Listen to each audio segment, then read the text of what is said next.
तो अब हम बात करते हैं, आइए सेंट्रल यूपी की।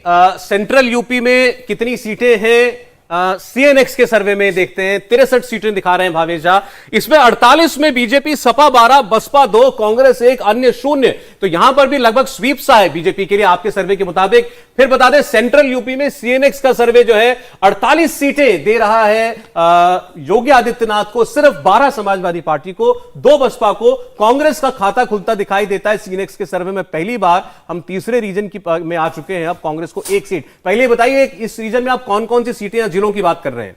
देखिए, सेंट्रल यूपी में अधिकतर वो सीटें हैं जो अर्बन होते हैं, कानपुर वगैरह ये सब जो सीटें उसमें आती है।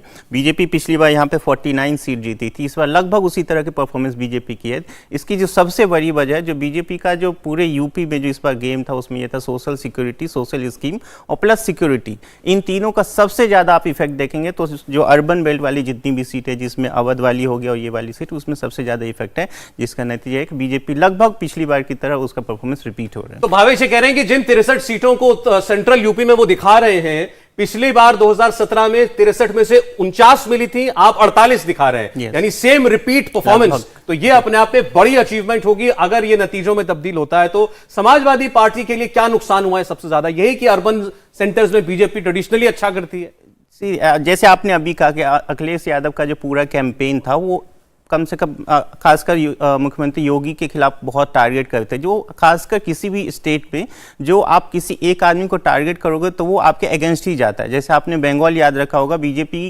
के अधिकतर लीडर सिर्फ ममता बनर्जी को टारगेट करती थी, उनकी जो स्कीम थी उनके बारे में ज़्यादा चर्चा नहीं करती। तो यही अखिलेश यादव के खिलाफ गया यहाँ पे कि वो स्कीम पे बात कम करते थे, ज़्यादा से ज़्यादा सिर्फ योगी के, जैसे आपने अभी कहा बुलडोजर बाबा या ये सब बात करते। तो इससे कोई योगी आदित्यनाथ को पर्सनली टारगेट करना नुकसान पहुंचा गया अखिलेश यादव को।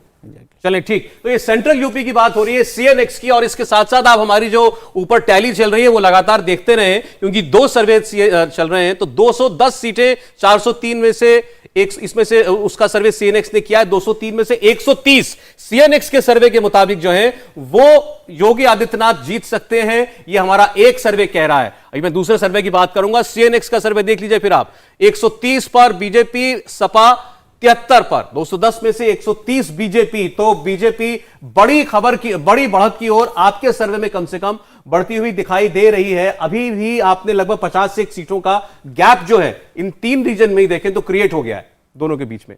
ये गैप मैं आगे की अभी नहीं कहूंगा, बट ये देखिए ये एक्सपेक्टेड है। आप देखेंगे कि जो शुरू में लड़ाई दिख रही थी वेस्टर्न यूपी में, जो लड़ाई दिख रही वो धीरे धीरे आप देखेंगे कि जब जहाँ अर्बन बेल्ट है वहाँ पे लड़ाई लगभग नहीं है। पिछली बार की तरह बीजेपी रिपीट परफॉर्म करी है। इनफैक्ट मैं ये कह रहा हूँ कि जहाँ जहाँ ये क्लोज फाइट वाली कुछ सीटें हैं, यदि बीजेपी का ये परफॉर्म रहता है तो शायद जो क्लोज फाइट वाली सीट है वो बीजेपी की तरफ और कन्वर्ट होगी, तो बीजेपी एक बड़ी जीत भी ले सकती है। अभी आप ये कह रहे हैं कि अभी तक जो सीटें आपने दिखाई हैं या जो रीजन्स कवर किए हैं वहां पर पिछली परफॉर्मेंस की तर्ज पर ही एक्सपेक्टेड था, इस बार भी कोई बहुत बदलाव समीकरणों में नहीं हुआ था। एक्सेप्ट जो रुहेलखंड में था जहां पे बीजेपी पिछली बार भी अच्छा परफॉर्मेंस की थी, जो आउट ऑफ 52 बीजेपी 38 सीट जीते थी, इस बार बीजेपी कम जीती है।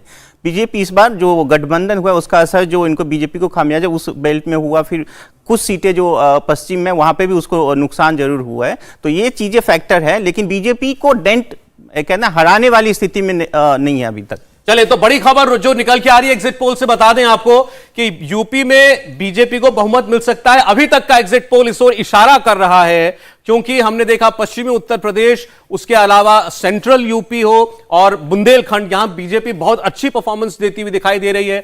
पश्चिमी उत्तर प्रदेश में जहां बहुत बड़े नुकसान की आशंका थी, वहां भी नंबर 1 पार्टी बीजेपी बनती हुई दिखाई देती है हमारे दोनों ही सर्वे में। और इसके अलावा रोहेलखंड में हां समाजवादी पार्टी आगे निकल रही, लेकिन बीजेपी को बहुत ज्यादा नुकसान होता हुआ वहां पर नहीं दिखाई दे रहा है। अगर आप तुलना करते हैं सपा के साथ, पिछली बार के मुकाबले में बीजेपी डाउन होती है रोहेलखंड में, इसमें कोई शक नहीं है। और सेंट्रल यूपी और बुंदेलखंड में बीजेपी जो है एक बहुत बड़ी बढ़त के साथ, लीड के साथ आगे जाती हुई दिखाई देती है। 63 सीटों में से आप देखें 48 पर बीजेपी जा रही है आगे। इंडिया टीवी हर वक्त हर जगह डाउनलोड करने के लिए सर्च करें India TV news Google play store या ऐप स्टोर पर।